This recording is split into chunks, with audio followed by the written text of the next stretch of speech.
നമസ്കാരം. വിക്രമാദിത്യൻ കഥകൾ നമുക്ക് വീണ്ടും തുടരാം അല്ലേ? കഴിഞ്ഞ തവണ വിക്രമാദിത്യനോട് വേതാളം ചോദിച്ച ചോദ്യത്തിന്റെ ഉത്തരം ഓർമ്മയുണ്ടോ? അന്ന് പറഞ്ഞ കഥ എന്തായിരുന്നു? 3 രാജ്ഞിമാരിൽ ആരാണ് ഏറ്റവും തരളിതമായ ഹൃദയത്തിന്റെ ഉടമ? ഇതായിരുന്നു ചോദ്യം. ഒരാള് പാത്രങ്ങൾ കൂട്ടിയിടിക്കുന്ന ഒച്ച കേട്ടപ്പോൾ ബോധം കെട്ടു വീണു. മറ്റൊരാള് പൊയ്കയിൽ ഇറങ്ങി കുളിച്ചപ്പോൾ തന്നെ വെള്ളത്തിന്റെ അലകൾ ദേഹത്തടിച്ചപ്പോൾ ചൊറിഞ്ഞു തടിച്ച പോലെയായി. ഇനിയൊരാളുടെ കാലിൽ താമരപ്പൂ വന്ന് വീണപ്പോൾ കാലിന് മുറിവ് പറ്റി. ഈ 3 പേരിൽ ആരാണ് ഏറ്റവും തരളിതമായ ശരീരത്തിന്റെയും ഹൃദയത്തിന്റെയും ഉടമ?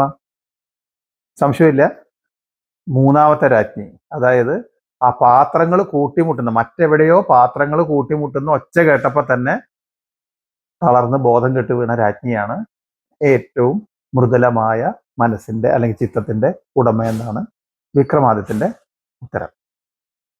അതേ ഉത്തരം തന്നെ എഴുതി അറിയിച്ച കുറച്ച് പേരുണ്ട് കേട്ടോ. എല്ലാവർക്കും നന്ദി. ഇനി നമുക്ക് ഇന്നത്തെ ഒരു കഥയിലേക്ക് കടക്കാം. ഇന്നത്തെ കഥ ശൂരപുരം എന്ന ദേശത്ത് ശിഖാമണി എന്ന ഒരു ബ്രാഹ്മണ ശ്രേഷ്ഠനുണ്ടായിരുന്നു. ആ ബ്രാഹ്മണ ശ്രേഷ്ഠന് 4 മക്കളും ഉണ്ടായിരുന്നു. ഈ 4 ആൺമക്കളും ഒന്നിനൊന്ന് മെച്ചമായ രീതിയിൽ വിദ്യാഭ്യാസമൊക്കെ ചെയ്തു. സകല വിദ്യകളിലും ശാസ്ത്രങ്ങളിലും പുരാണങ്ങളിലൊക്കെ പാണ്ഡിത്യം നേടി. അത് കഴിഞ്ഞപ്പോൾ അവര് ദേശാടനത്തിന് പുറപ്പെട്ടു. കൂടുതൽ വിദ്യകൾ സമ്പാദിക്കണം, കൂടുതൽ അറിവുകൾ നേടണം എന്ന ഉദ്ദേശത്തോടു കൂടി 4 പേരും ദേശാന്തരങ്ങൾ ചുറ്റി സഞ്ചരിച്ചു. അവസാനം വളരെയധികം പണ്ഡിതനും വാഗ്മിയുമായ ഒരു ഗുരുവിനെ കണ്ടെത്തി. ആ ഗുരുവിന്റെ കീഴിൽ അവൾ വർഷങ്ങളോളം വിദ്യാഭ്യസിച്ചു. കൂടുതൽ ശാസ്ത്ര പുരാണങ്ങളും വിദ്യകളും വൈദ്യശാസ്ത്രവും തർക്കശാസ്ത്രവും എന്തിന് വൈദ്യശാസ്ത്രം വരെ പഠിച്ചു. കൂട്ടത്തിൽ മൃതസഞ്ജീവനി എന്ന അത്ഭുത വിദ്യ വരെ അവർ അഭ്യസിക്കുകയുണ്ടായി.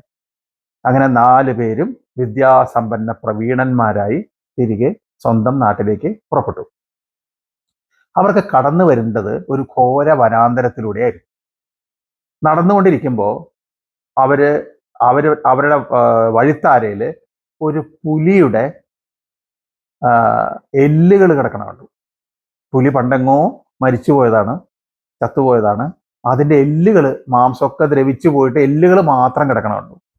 അതിനടുത്ത് ചെന്നിരുന്ന് അവർ സസൂക്ഷ്മം നിരീക്ഷിച്ചു.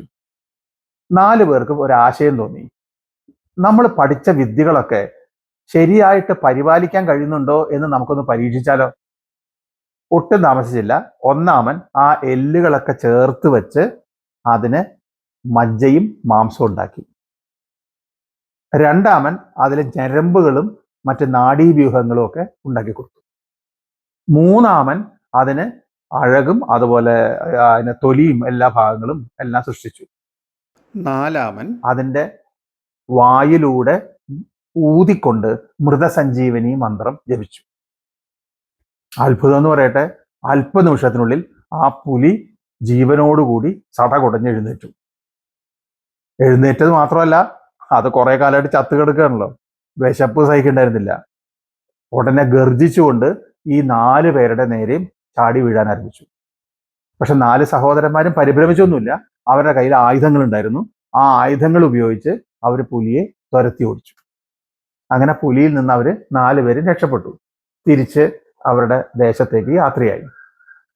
കഥ ഇത്രയും പറഞ്ഞു നിർത്തിക്കൊണ്ട് വേതാളം ചോദിച്ചു, അല്ലയോ രാജാവേ, ഈ 4 പേരിൽ ആരാണ് അപകടകരമായ പ്രവൃത്തി ചെയ്തത്, അല്ലെങ്കിൽ ആരാണ് ഏറ്റവും വിഡ്ഢിത്തമായ പ്രവൃത്തി ചെയ്തത്? ഇതായിരുന്നു വേതാളത്തിന്റെ ചോദ്യം. നിങ്ങൾക്ക് എന്ത് തോന്നുന്നു?